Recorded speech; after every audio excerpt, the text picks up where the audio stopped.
when we think about global poverty, certain things really strike us. Actually, a number of years ago, I wrote in particular about Bangladesh. This was an op-ed, and fortunately it's in English, so I can read it and you can follow. I'll read the first section a little bit because it has relevance to our course.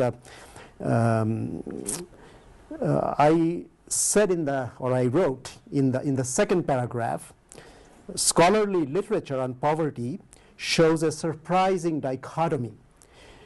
On the one hand, there is the increasingly rigorous theoretical work couched in abstract mathematics. I'm afraid Sen is one of those who started this trend fairly early on, but he did other things too, I hasten to add. To go on the other, there is the rather unlovely world of facts with haunting images of famine and starvation. But progress has occurred on both sides, and some people like Sen have tried to bring those two together. And I hope that my own work follows up some of these leads and shows some progress as well. But let me go to the end of this op-ed I wrote some time ago, as I mentioned, and get to the more depressing two paragraphs. Not that some programs such as Food for Work did not lead to local and partial amelioration of poverty. The problem, however, has a national and global dimension. Here, some scholars are increasingly skeptical about the possibility of changing the situation without fundamental reforms, political and economic, and I should add here, hasten to add, insist on adding that I don't mean the Washington Consensus reforms here. So then I mentioned a number of studies have shown that lack of ownership of or access to productive assets is the biggest handicap for the poor. If we add to this the periodic natural disasters, poor implementation of even well-meaning aid policies locally, and actually harmful policies, such as irrigation policy that help the rich and middle-level farmers at the expense of the poor, we see the complexities of the economic and political issues. Mere sloganeering for democracy is unlikely to give water, seeds, land, and equipment to a poor landless family in North Bengal, or to fill the belly of a child on the streets of Dhaka. We need the political will to do much more than create new and improved documents. We need to channel resources, domestic and foreign, to where it will count.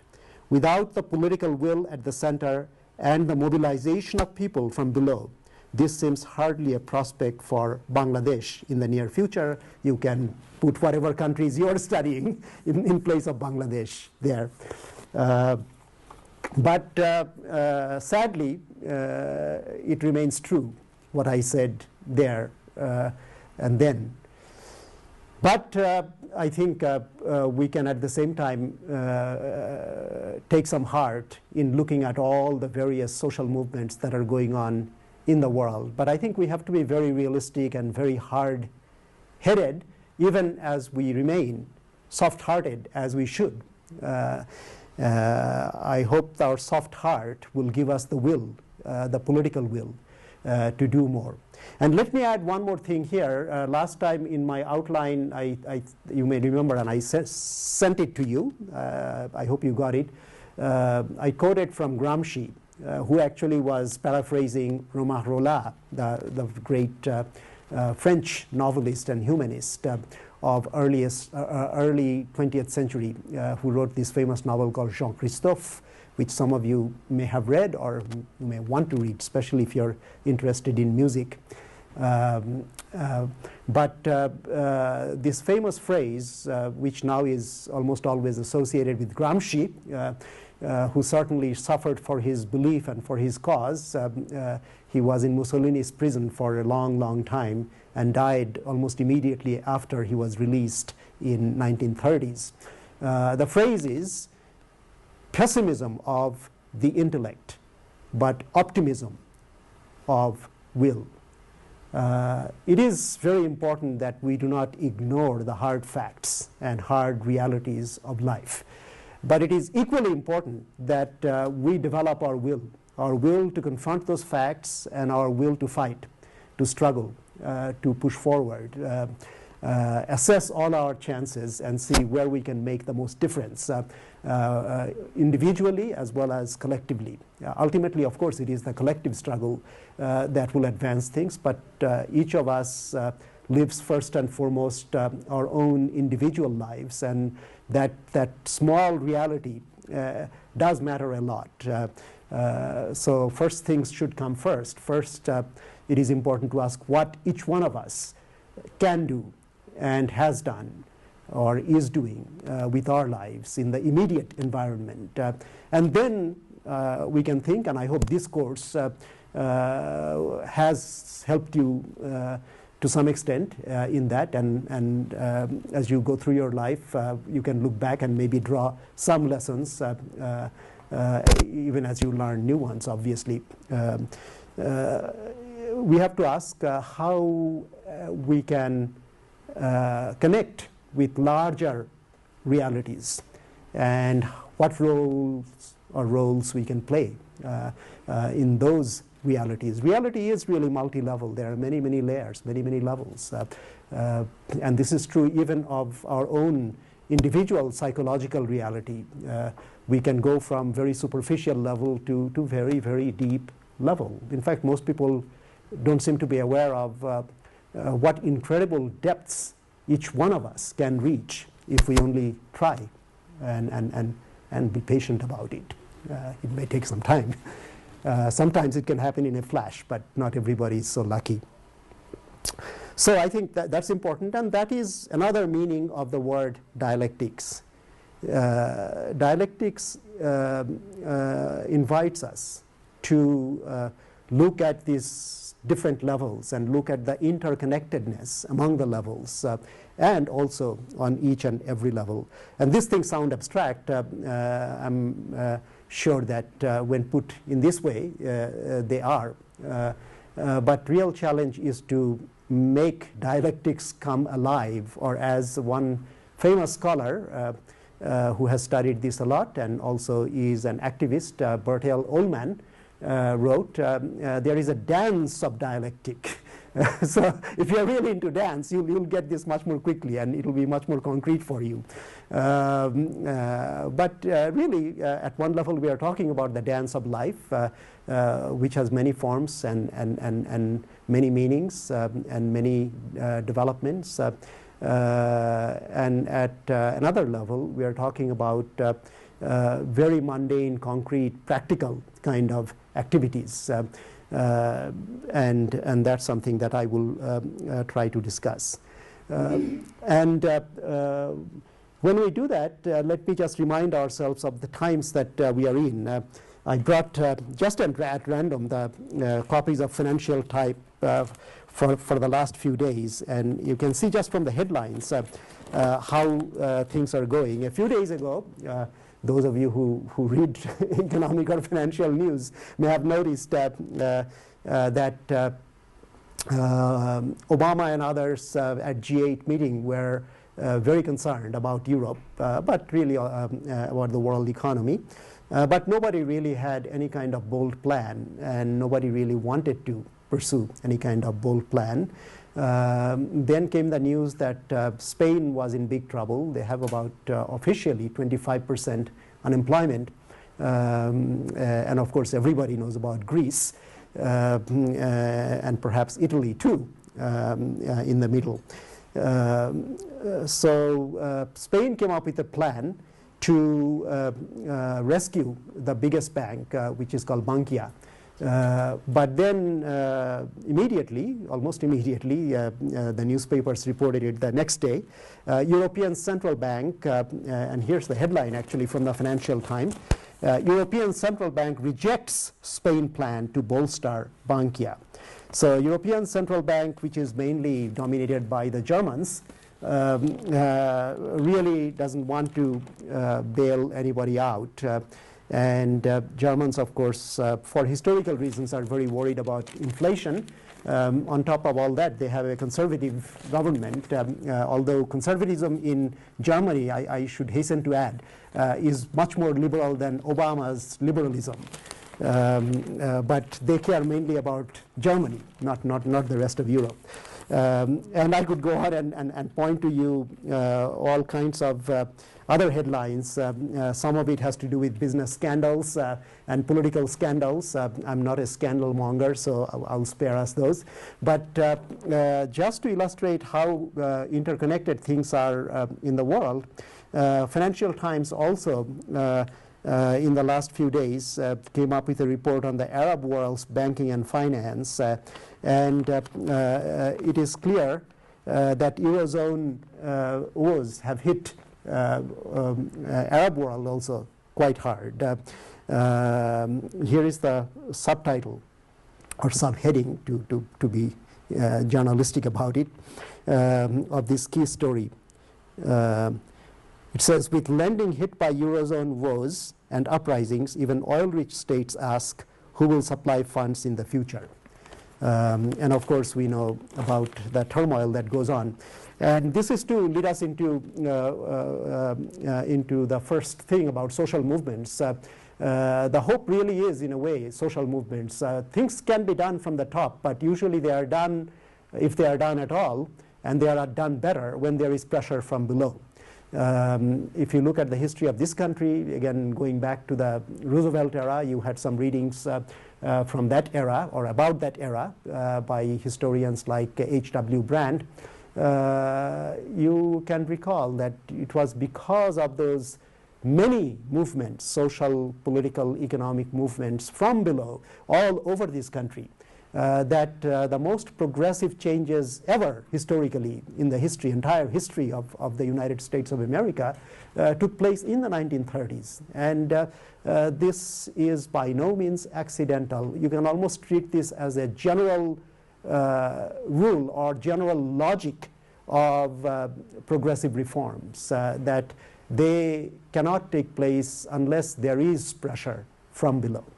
But of course, we need to do much more than that. Once you understand the global capitalist economy and political economy as a structure with many deep contradictions, for which again you need dialectics, you begin to see that the system, especially with the ecological crisis looming, has no future. But the question, the really important question is, the system may not have any future, but do we, the people, do we have a future?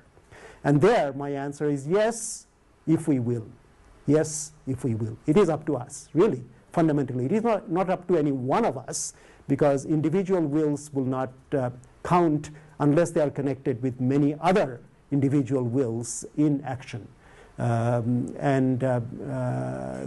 will be many complexities, but we have to ask the right questions right now and have partial answers for us right now. And then, we will learn as we live more and live more in conscious struggle. Consciousness really does play a big role in this. And after I play a little excerpt from a talk I gave last fall at the School of Mines here on the Arab Spring. But this part has to do with social movements in general, and I think that is why I want us to hear this. Curtis sent me a really great song by Tom Morello, and a little bit of that which addresses the individual part. So anyway, without further ado, let's do that.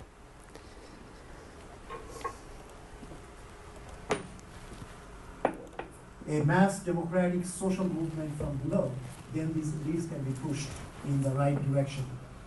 Now, what do I mean by these social movements? We saw recently quite a few of them, and some are still going on. I have written more in detail about the Egyptian movement, so what I say now mostly relates to Egypt, but could relate to the others too. In Egyptian social movement and political movement, we saw the classic aspects of social movements that have been identified by scholars like Charles Tilly and other people, many of whom he trained at Columbia. First of all, you need a campaign. And a campaign is a sustained, organized public effort making collective claims on target authorities. Usually they are governments of these countries. Secondly, every social movement requires a repertoire. And this repertoire can be wide-ranging. It employs combinations from among many forms, and I can just mention some of those. Creation of special purpose associations and coalitions, public meetings, solemn processions, vigils, rallies, demonstrations, petition drives, statements to and in mass media, and pamphleteering. Then the participants, thirdly, present a concerted image, a public representation of image of worthiness, unity, large numbers, and commitment. Initially, you may start small, but an effective social movement has to have these characteristics. And finally, in postmodern times, also we have postmodern forms of use of technology. But most people have focused just on these things, Facebooks and Twitters and those things, forgetting that you actually need key people and organizations and people being fearless to face the guns and the tyrants. And that you cannot substitute for by using any kind of technology. So technology is never a substitute for human courage. But human beings can use technology ingeniously to advance their causes. And I should also mention that much of the communications technology that we think of as very recent really started in the 19th century. In 1833, we had the first telegraph. In 1876, we had telephone. And then in 1895, Marconi first tested his radio. We had experimental TV in 1920s. So all those things actually go way back. Internet is, of course, more recent. Fax machines were very effective in dismantling of former Soviet Union. But before there were fax machines, people would just Xerox things and circulate them. And human beings are extremely ingenious. If you read history, you find that they find all kinds of ways to circulate their views. During the first War of Independence in India in 1857, the soldiers who revolted actually circulated this bread called chapati. And passing this chapati actually meant that you were getting ready to revolt. So we don't have to just think that because we have Facebook today, we have these revolutions. These revolutions are very complex events, and they have very complex trajectories. Although the success of these movements is still not a foregone conclusion, I think we can hope that they will lead to many unexpected developments that very few of us probably are even thinking of now. But if I think about it, I see 5 possibilities, going from maybe the least hopeful to the most hopeful. In the first place, we could have little or no democratization. That is, these things will just fizzle out. I hope that will not happen, but people have to recognize that it is a possibility and work very hard to make sure that it doesn't become the only possibility. The second possibility is something that I call incipient democratization. This would involve campaigns and repertoires bearing partial resemblances to those in full-fledged social movements, but really these will not be full-fledged combinations of campaigns, repertoires, etc. And now in Egypt we see a kind of whitening, though people are getting ready to agitate politically more. And I hope it will move towards this stage 2 and further, I think, to stage 3, which I call further democratization. Here, you have still social movement combinations in limited sectors, but not everywhere. But there would be enough so that this would have a fighting chance to spread. And if it does spread, then it will reach the 4th stage, which I call extensive democratization. This will be widespread availability of and participation in social movement programs, repertoires, and people will demonstrate their worthiness, their unity. There will be large numbers, and many people will be very, very committed to death almost to bring these things around. And there will be these displays across programs, identities, and many localities.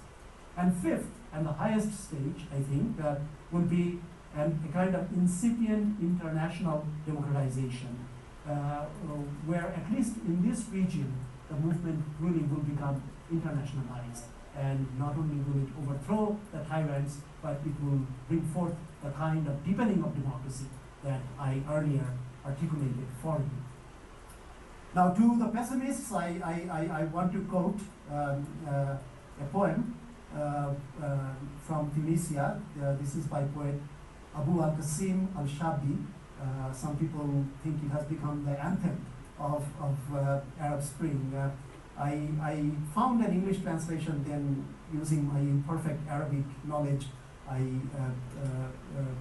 rewrote things a little bit so that it's more like a poem in English.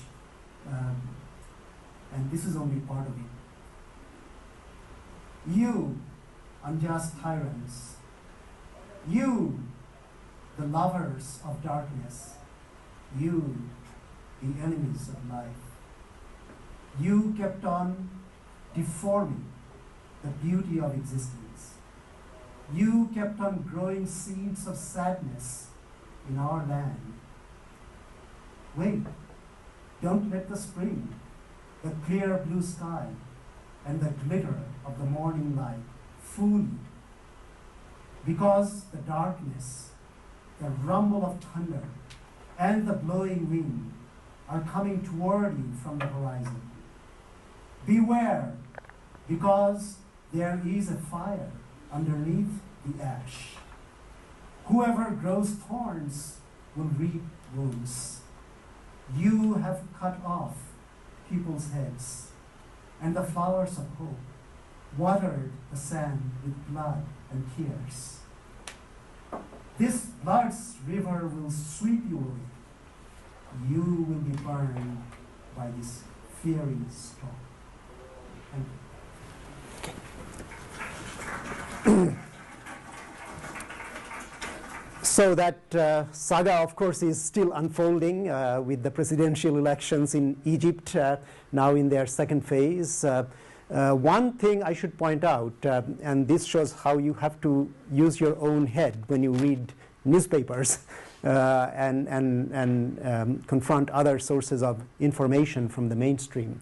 Hidden in the statistics was the following. Although one Islamic candidate has gotten about 25%, slightly more than 25% of the votes, and another candidate from the military, actually, Shafiq, he received over 20% of the votes. If you look at the others, the moderate Islamic person, and surprisingly, this socialist journalist who is openly socialist, he got more than 20% of the vote. So more than 40% of the votes actually are for moderate and serious reformers in Egyptian society. So again, like in any serious social and political movement, there are divisions and indeed polarizations. If you understand the deeper springs of society, that fundamentally we live in class societies. There are ideological covers that are used, especially in this country, to make people think that we have no classes. And that it's not good to think in terms of classes, but when the situation in any society reaches a certain crisis point, you can see those hidden things come more into the open, and you can see classes then with your own eyes, and hear the viewpoints of different classes, and of course any class is complex too, so there are many subclasses within that. All these voices to some extent then find their own voices and come to the fore. So you have a kind of cacophony. It can't be a symphony because it cannot be harmonious given the real conflict. And some people feel very bothered by that. And I understand, of course, all of us would like to live in harmony, in peace, in quiet, pursuing our agendas, which are worthwhile to pursue also, I must add. But life isn't quite that simple, and societies are not quite that simple. And Egyptians right now are going through such a situation, and only time will tell which way they are going to go. Nothing is really a foregone conclusion just now. So that's a concrete example for you. And if you look at the countries that you are studying, you'll find that within each one of them there are such hidden forces, and in some of them probably now open forces as well, or open confrontation of different forces. Now, speaking of individual responsibilities and individual voices, Curtis sent me this wonderful song by Tom Morello, whom I had a chance to meet briefly on May Day in New York, but we were in different places, so we sang to different audiences. But looking at all his work that I'm familiar with, he seems like a great soul, a person with quite an advanced political consciousness, indeed, an internationalist political consciousness, and he is showing, I think, in a small way now, and perhaps he and people like him will show in a much bigger way as the struggles in various parts of the world unfold, the power of art to reach people and to work for people and with people. So like democracy, democratic art is something that is also of the people, by the people, and for the people. And this is something that I have always believed in firmly, and something that I will try to illustrate the best I can in the time that we have this morning through various examples, some from my own life. Okay, so to Tom.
Across the frozen wasteland, in the bitter cold it freeze, and the road I must travel, its end I cannot see, and I will knock on every door, for I do not have a key, and the road I must travel, its end I cannot see. Well, I sang to myself that I wanna. Okay, well, you can listen to the whole thing and many other of his songs, all of which are really wonderful songs. By a wonderful human being who is alive today and in the prime of his life. So I think he will inspire many other people. And if you look at it historically, this country has a great tradition of resistance at all levels, and especially popular culture of this country, complicated as it is, and dominated, unfortunately, by big business in film and in other areas as it is, nevertheless has this great message of resistance, and it's very lively too. I think that's one reason why people don't need any lectures to like what they like about American popular culture all over the world, and they use it as symbols of resistance in real acts of resistance, which is truly wonderful. Now let's see, one more thing about this individual resistance. I want to show you something that is a poem that was actually set to music by some great musicians in Pakistan. Faiz Ahmad Faiz is a poet I knew when I was a child. Of course, then I didn't know what a great poet he was. And this poem is very significant because I think especially for people at your age, he talks about two different kinds of love here. One is romantic love, which to me actually is not shallow at all. It exposes, of course, all different kind of aspects of people in love, or people who think they are in love. I mean, there is a very almost mystical side to it, and for most people who never might have any other mystical experience in their lives, that is as close as they will come. But also it can be superficial, it can be dark, it usually is, and it can be very selfish. And it's that last theme that Faiz actually picks up on, and the poem, which is called My First Love, draws attention to all the other things that also exist in the world, and why a person who is awake cannot really avert his or her gaze and must in some fashion respond to those things as well. He doesn't really offer us a solution because there is no pat formulaic solution to this dilemma in anyone's life. So anyway, without my trying to explain it more, maybe you should hear. I found a very good local actress actually to recite it, and then I think I have sung a few bars from there as well, a cappella. This is this is the. Oh. Yes. So you have to go there and put video. Is there video here? I think there must be something for video there. The white panel. Here? Mm-hmm. Okay, I am looking. On the other side of the laptop. Oh, other side. Okay, there's. That's a The DVD. VHS. It says DVD or That's VHS. fine, because Okay. it's the same. It's the same. Okay. In fact, the Urdu version has been set to music by a very famous musician in Pakistan, so I will try to see it for you.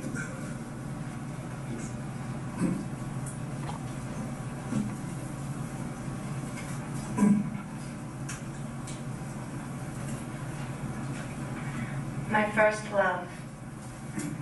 Please don't ask me, my love, to love you as I once did. Then I believed that you gave my life true luster. The pain of this world lost its meaning. Only you could make me suffer.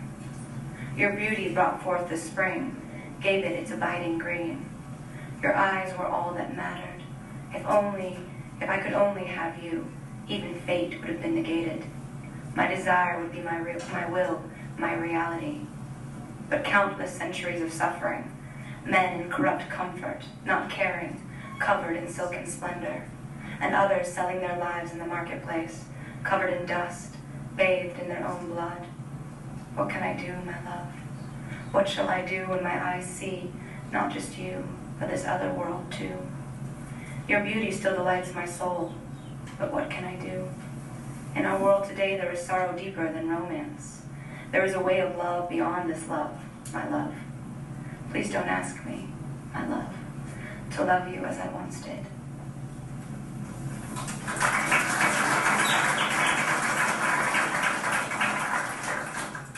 Thank you.